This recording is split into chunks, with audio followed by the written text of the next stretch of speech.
Imaginen esto.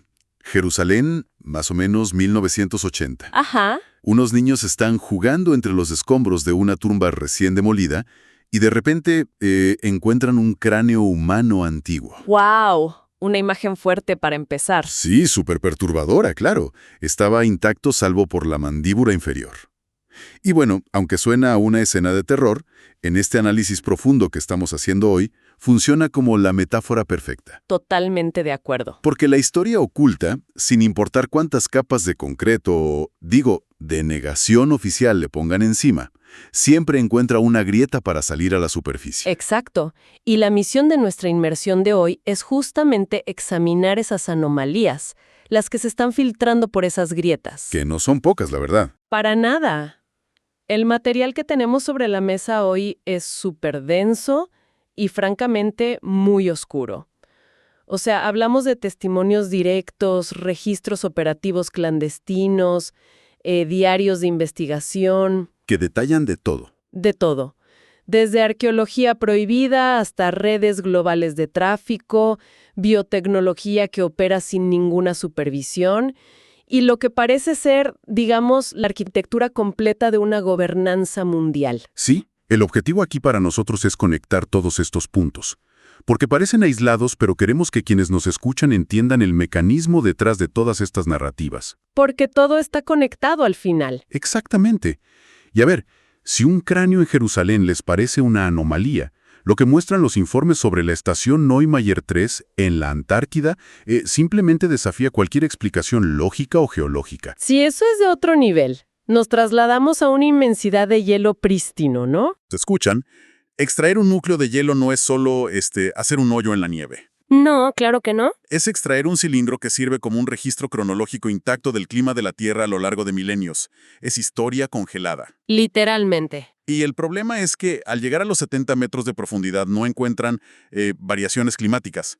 Encuentran un pulgar humano perfectamente conservado. Sí, y fragmentos de papel, de un cuaderno, lo cual, rompe absolutamente todas las leyes de la estratigrafía. Claro, porque un objeto a 70 metros bajo el hielo debería tener miles de años, no pertenecer a la era moderna. Es como, no sé, como encontrar un teléfono inteligente atrapado en ámbar prehistórico. Exacto, esa es la analogía perfecta. Y el contenido de ese cuaderno es lo que detona toda esta situación. Sí, porque no eran apuntes sueltos. No. Según el relato de una activista que se menciona en las fuentes, Becky Leiden, que por cierto su novio estaba en esa plataforma de perforación, los pedazos de papel eran esquemas arquitectónicos y diseños industriales. Que apuntaban directamente a una instalación subterránea. En Neuschwabenland, sí, que es esa porción del continente antártico reclamada por las expediciones alemanas por ahí de 1938. Que es un dato súper clave. Yo leí las transcripciones de esos fragmentos y, bueno, hay dos palabras en alemán que lograron descifrar que me parecieron escalofriantes en este contexto. Ajá, ¿cuáles eran? Una es Belastung, que se traduce como ascensor o límite de carga. Y la otra es Strahlturbine, que significa turbina a reacción. ¡Wow! Y ese es el detalle crítico. O sea, encontrar esquemas de una turbina a reacción fechados en la década de los 30 Enterrados bajo decenas de metros de hielo sólido. en un continente supuestamente deshabitado. Digo, altera toda la cronología de la ingeniería aeroespacial humana que conocemos. Sí, implica que hubo una infraestructura industrial masiva en un lugar donde la narrativa oficial dice que, bueno, solo había exploradores pasando frío en trineos. Tal cual. Pero lo que resulta aún más revelador para mí no es el hallazgo en sí, sino la respuesta inmediata que hubo. ¿La cuarentena de la información? ¿Sí? Los documentos indican que la NASA interviene inmediatamente y confisca todas las pruebas bajo órdenes de silencio estrictas. Y ahí es donde entra mi duda. O sea, ¿cómo es que una agencia espacial estadounidense como la NASA toma jurisdicción instantánea sobre una expedición científica internacional en la Antártida? Y sella la información en tiempo récord, además. Exacto. ¿Cómo lo hacen tan rápido? Bueno, eso demuestra el nivel de interconexión que existe entre las agencias de inteligencia, los proyectos de presupuesto negro y la investigación científica oficial. O sea, ya tienen protocolos listos. Sí, no están improvisando. Saben exactamente qué hacer cuando un artefacto que amenaza la línea de tiempo oficial sale a la luz. Es como un sistema inmunológico. Claro, eliminando la amenaza a la narrativa. Exactamente. Afortunadamente para esta investigación, el novio de Becky logró ocultar y extraer algunas de esas pruebas antes de que llegara el embargo total de la agencia. Lo que inevitablemente los convierte a ellos en objetivos. Tienen que huir, desaparecer del sistema por completo. Sí, borrar su rastro. Y esto nos lleva a un aspecto fascinante de las fuentes de hoy, porque nos introducen a todo un ecosistema de personas que viven operando bajo el radar. Personas que viven en las sombras. Exacto. Pero a ver, no todos se esconden. Entramos en la órbita de Graham, Neff y de Malone, que son líderes de una red clandestina enorme. Muy poderosa, sí. Y lo que me impresionó de ellos no es que tengan recursos ilimitados, que los tienen, sino cómo los usan. Hay un operativo documentado donde rastrean a un erudito que vivía bajo el alias de Brian, y no usan hackers tradicionales, usan lingüística forense computacional. Que es una locura de metodología. Es brillante. Digo, hoy en día la gente asume que para rastrear a alguien en Internet necesitas infiltrar su dirección IP o instalarle un software espía en su computadora. O usar redes sociales. Claro, pero Ners y Malone no necesitaron nada de eso. Usaron lingüística forense, específicamente algo llamado estilometría. A ver, explícanos un poco cómo funciona eso. Bueno, se basa en la premisa de que cada persona tiene una huella dactilar cognitiva a la hora de escribir. ¿Te refieres a que analizaron el vocabulario que usaba en foros anónimos, como palabras raras o algo así? Va mucho más profundo que el simple vocabulario, porque el vocabulario se puede fingir fácilmente. Tú puedes usar palabras distintas a propósito. Ajá, claro. Lo que este software analiza son las estructuras subconscientes de la escritura. ¿Por ejemplo? La frecuencia con la que un individuo usa ciertas preposiciones, la longitud promedio de sus oraciones compuestas, o si prefiere ciertas conjunciones sobre otras. Es, digamos, una matemática de la sintaxis. O sea, miden el ritmo invisible de tus palabras. Exactamente. Entonces, pasaron todas las publicaciones anónimas que Brian hacía en foros por este algoritmo y cruzaron los resultados con una base de datos gigante de tesis doctorales publicadas hace décadas. ¡Wow! Y la coincidencia estructural fue exacta. Descubrieron su verdadera identidad solo analizando cómo conectaba las palabras. Es una técnica que te demuestra que el anonimato total en Internet es una ilusión. O sea, si dejas un rastro de texto te pueden encontrar. Totalmente. Y bueno, este es solo el lado analítico de la red de Neff.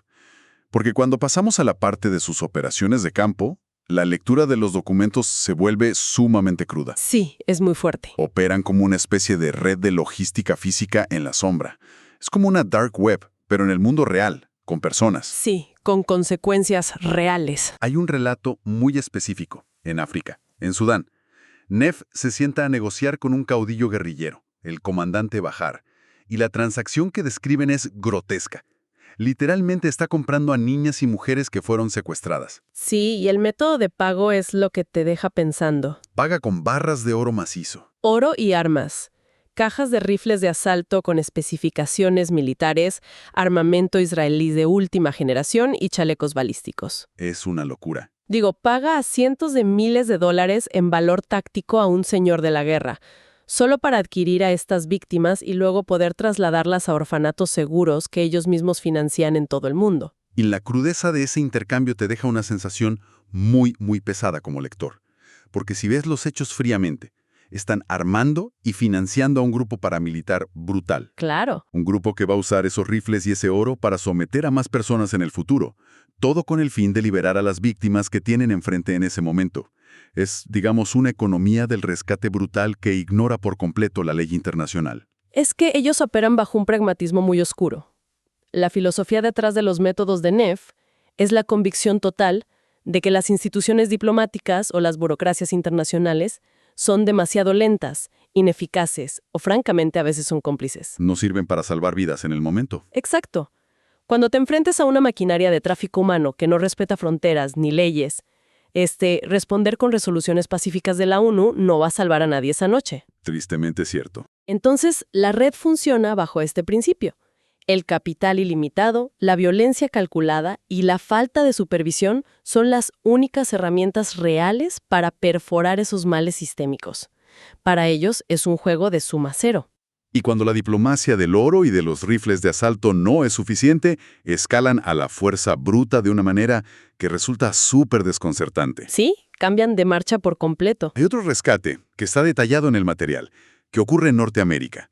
Imaginen una pista de aterrizaje cubierta de nieve, totalmente abandonada, cerca de la frontera entre Estados Unidos y Canadá, más o menos en la región de Minnesota o Dakota del Norte. Hacía un frío terrible ahí. Sí, el objetivo es recuperar a unos jóvenes filipinos secuestrados.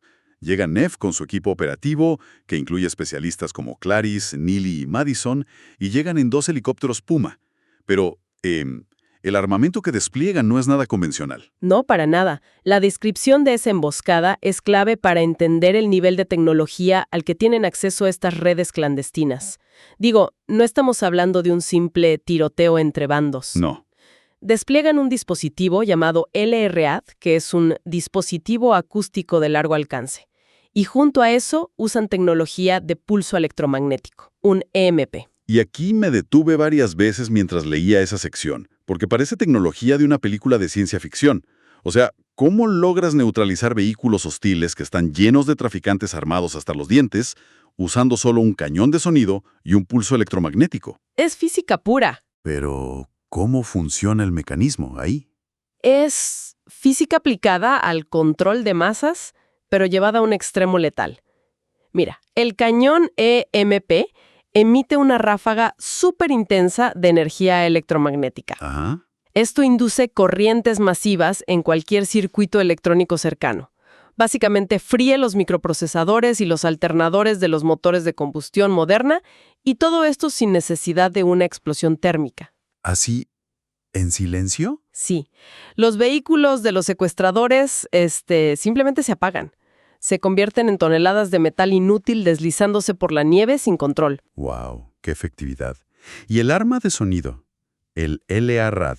Bueno, ese no es un simple altavoz gigante.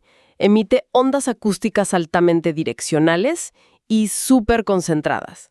A corta distancia, la presión del sonido perturba de manera violenta el fluido del oído interno humano. ¿Qué es lo que nos da el equilibrio? Exactamente. Entonces, causa una pérdida de equilibrio inmediata, náuseas severas y un dolor físico pero tan insoportable que las fuentes describen a los atacantes cayendo de rodillas. Sí, decía que estaban sangrando por los oídos. Y pierden toda capacidad cognitiva, temporal. No pueden ni pensar, mucho menos disparar un arma. Y en medio de todo este caos acústico y tecnológico, tenemos a Brian, el erudito del que hablábamos antes. Ah, claro, el de la lingüística. Y a otro civil, llamado Malcolm.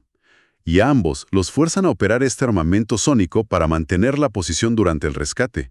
Es una escena con un nivel de violencia quirúrgica tremendo. Muy corporativa, ¿no? Como de precisión clínica. Sí, totalmente. Pero esto plantea una transición en nuestra lectura de los documentos que es inevitable y muy inquietante. A ver. Si una red civil clandestina y no gubernamental, por más fondos oscuros que tenga, posee cañones EMP y LRADs para hacer sus rescates, Ajá. ¿qué nivel de tecnología posee entonces la inteligencia militar profunda que cuenta con presupuestos gubernamentales ilimitados y que opera con cero supervisión? Esa es exactamente la pregunta central que las fuentes nos obligan a hacernos. Y los mismos documentos nos dan la respuesta al dirigirnos a las operaciones del coronel Ferguson en el Área 51. ¿Qué es la contraparte oscura? Sí. Si la red de Neff utiliza tecnología avanzada para extraer a personas del cautiverio, el sector de inteligencia que representa a Ferguson utiliza tecnología aún más intrusiva, pero para someter, extraer información y violar la autonomía humana a niveles biológicos. Y el caso del activista de Becky es el ejemplo perfecto de este agujero negro legal. Totalmente. Cuando Ferguson la captura tras la filtración de los fragmentos de hielo, o sea, no hay lectura de derechos, no hay abogados, aplica una disposición de la Ley de Autorización de Defensa Nacional, la NDAA, para clasificarla como una amenaza extremista a la seguridad. Y con ese simple tecnicismo burocrático, la borra del sistema judicial. Es un fantasma legal. Ningún abogado puede buscarla porque oficialmente su detención no existe. Exacto. Pero lo que ocurre dentro de la instalación subterránea es la verdadera pesadilla en esta historia.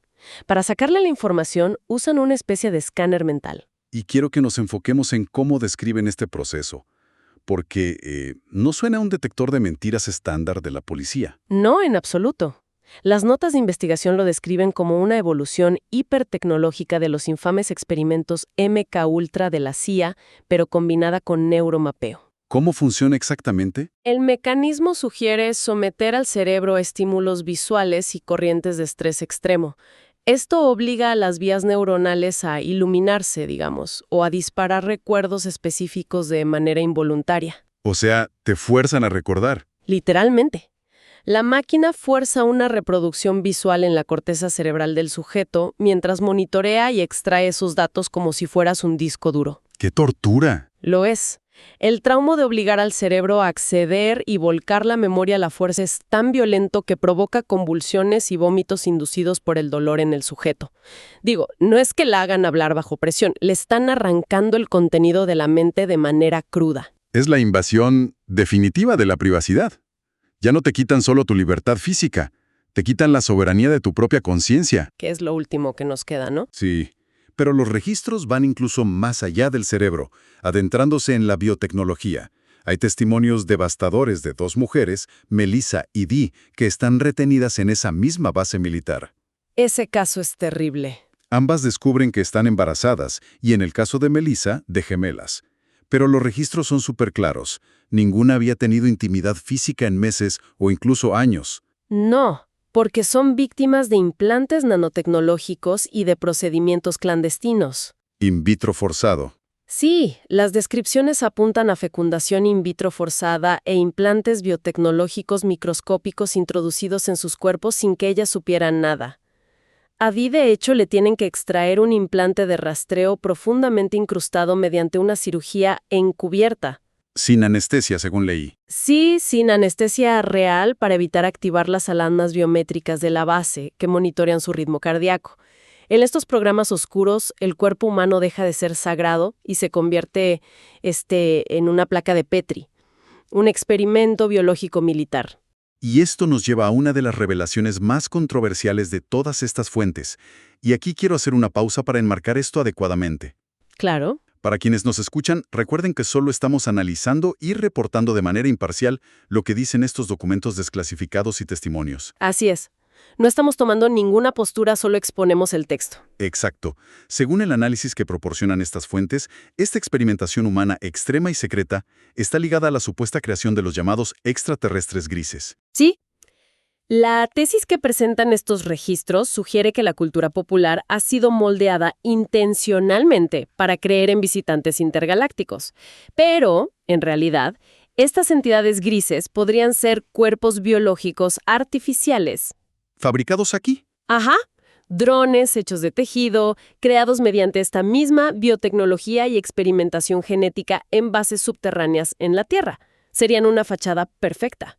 Es una tapadera magistral, honestamente. Piénsalo, si hay un avistamiento de un ser anómalo o de una nave con tecnología incomprensible, el público inmediatamente grita extraterrestres. Y apuntan al cielo. Sí, mientras que los contratistas de defensa y las agencias de inteligencia ocultas continúan sus operaciones ilegales bajo esa cortina de humo. Digo, nadie busca al culpable en un presupuesto militar negro si están convencidos de que el origen es otro sistema solar. Es una distracción masiva. Lo que plantea la gran pregunta estructural de todo este análisis que estamos haciendo. ¿Por qué?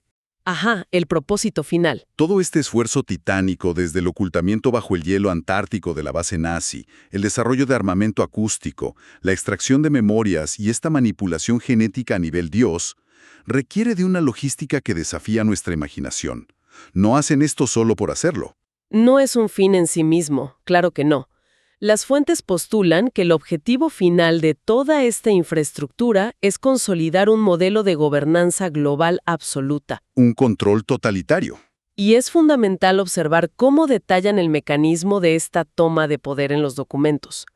Según unas conversaciones registradas entre Nev, Malone y el erudito Brian, el control totalitario moderno no se instaura mediante una invasión militar repentina. No bajan las tropas del cielo. Individual, utilizando regulaciones gubernamentales que parecen benignas. Detallan un proceso muy gradual. Hablan, por ejemplo, de cómo agencias reguladoras como la FDA en Estados Unidos utilizan laberintos burocráticos insuperables para aplastar financieramente a las granjas familiares independientes. Todo bajo la excusa de regulaciones sanitarias. Exacto. El objetivo, según los documentos que analizamos, es corporatizar y monopolizar la cadena de suministro alimentario.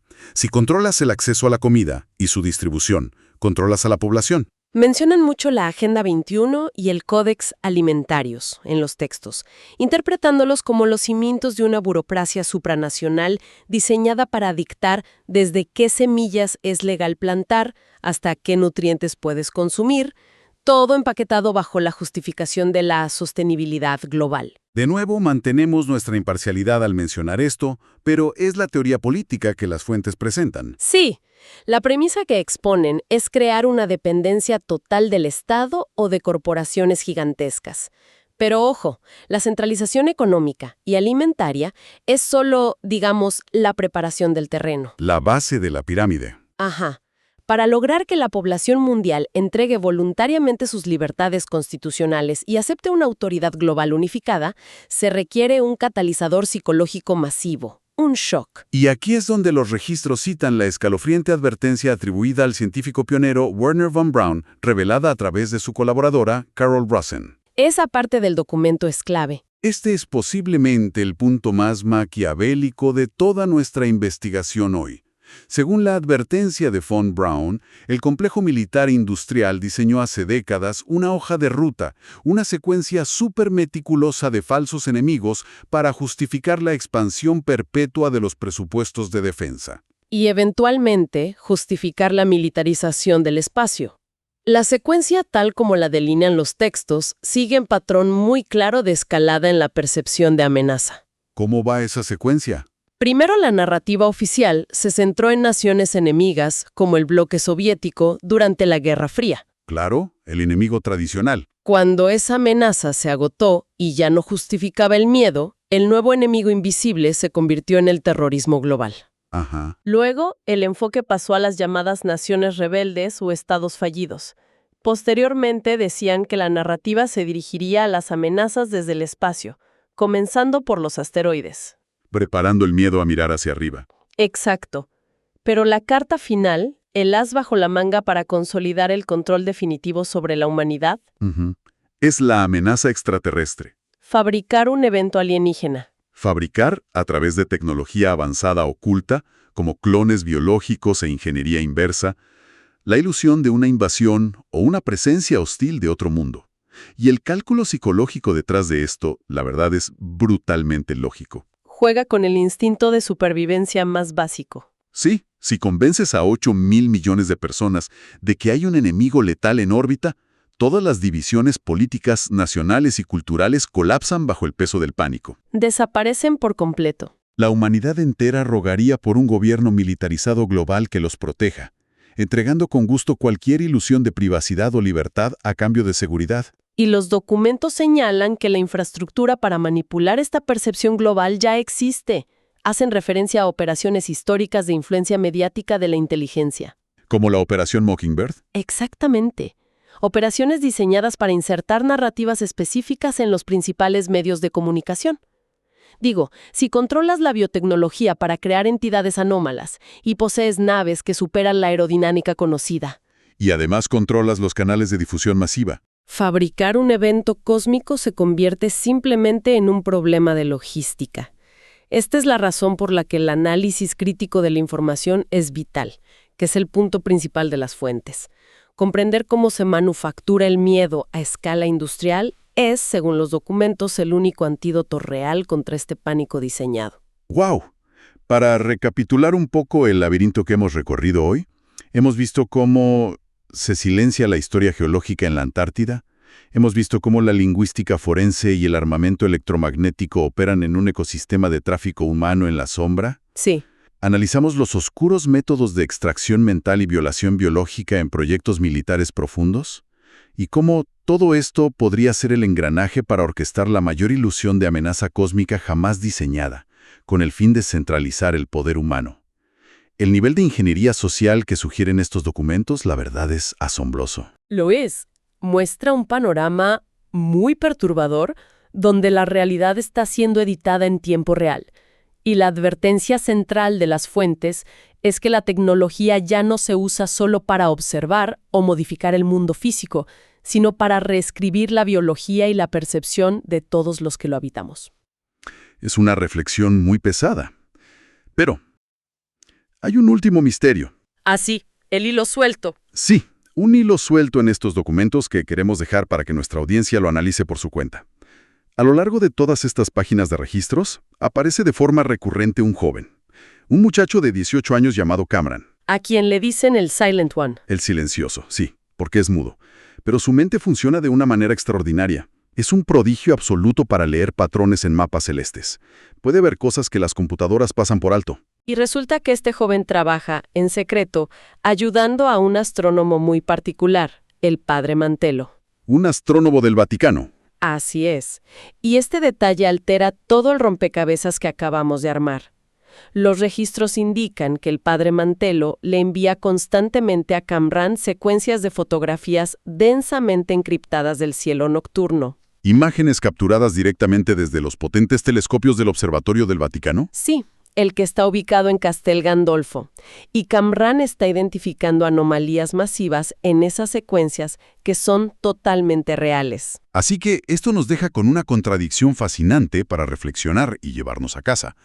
Si las fuentes que analizamos hoy tienen razón, y la élite global está utilizando nanotecnología y medios masivos para fabricar meticulosamente una amenaza alienígena falsa aquí en la Tierra, Ajá. ¿qué es exactamente lo que el telescopio del Vaticano está rastreando allá afuera, en el espacio profundo? Es una paradoja increíble. Si el ataque inminente es una cortina de humo diseñada por el hombre, podría haber algo genuinamente antiguo, algo real que reside en el universo y que está a punto de llegar amenazando con interrumpir esta gran mentira geopolítica diseñada por humanos. Es la pregunta perfecta para cerrar. Es un recordatorio de que a veces la verdad es mucho más inmensa y compleja que la ficción que intentan imponernos. Definitivamente.